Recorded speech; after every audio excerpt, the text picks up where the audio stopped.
In this audiovisual essay, I will be demonstrating a more in-depth and understanding of my chosen author, Jane Campion. I will be exploring her signature style and key themes. As I discussed in my critical analysis essay, a few things that can define an author can be with the colour palette, camera movements, cinematography, sound, music, mise-en-scene, actors, and certain elements in story pattern. The two main films I will be discussing in more depth to demonstrate the thematic and stylistic patterns of Jane Campion is In the Cut and The Piano. I think these two films are quite interesting to discuss, as both films are set in completely different time periods, yet have the same theme and design patterns. In the Cut is a thriller mystery with a female lead and a male love interest that has an element of erotic romance in it. The second film, The Piano, is a New Zealand period drama melodrama, again with a female lead, male love interest and erotic romance. As stated, both films follow a female who is soon met by a male due to a situation that they're in. They soon start a romance with these males after meeting them in either a strange or unfair circumstance. However, the way it all unfolds in Campion's work is unsettling by the theme of the stories. In The Cut they meet because of a murder, and The Piano because of an arranged marriage. As I said, it isn't a typical romance either, as it can even turn violent in some way.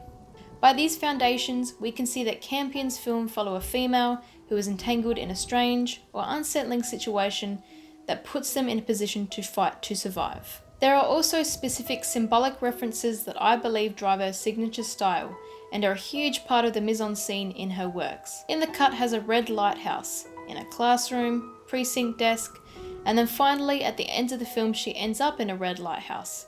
Also the use of the colour palette. In The Cut uses red clothing, which in colour theory means danger.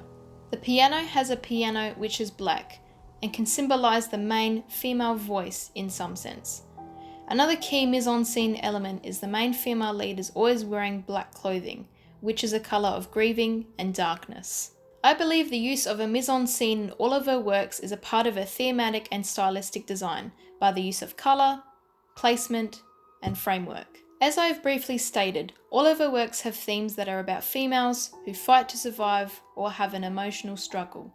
Each female character has some sort of baggage and/or relationship struggles or issues with their friends, family, or lover.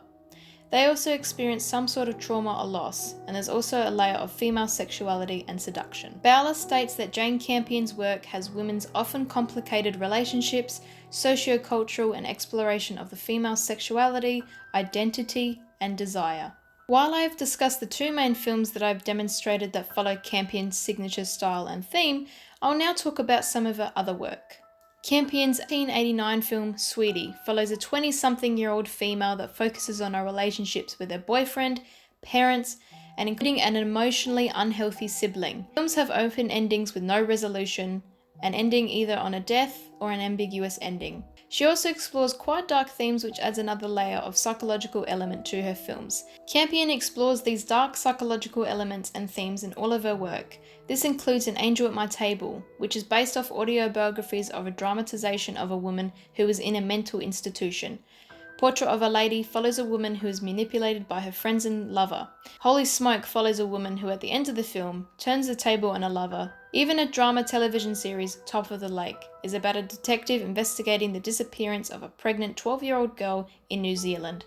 Already a sad, psychologically disturbing element in her story. Her films are either a genre of drama, murder mystery, thriller, or period drama. Her work lacks any comedy or funny moments. In a stylistic design, I have also noted that either someone in shot is moving, or they are moving something in frame. Another observation I found is the landscape shots. In The Cut uses New York, which is very cluttered and claustrophobic. The Piano begins with the mother and daughter on a huge rainy and muddy beach in New Zealand, yet limited to a small tent which is also claustrophobic. Dayal states psychological perplexities of human relationships, particularly love, that are the film's main subject. In conclusion, from what I've discussed from my critical analysis essay, I believe that I've demonstrated an understanding of my chosen author Jane Campion, and her thematic and stylistic patterns in her work.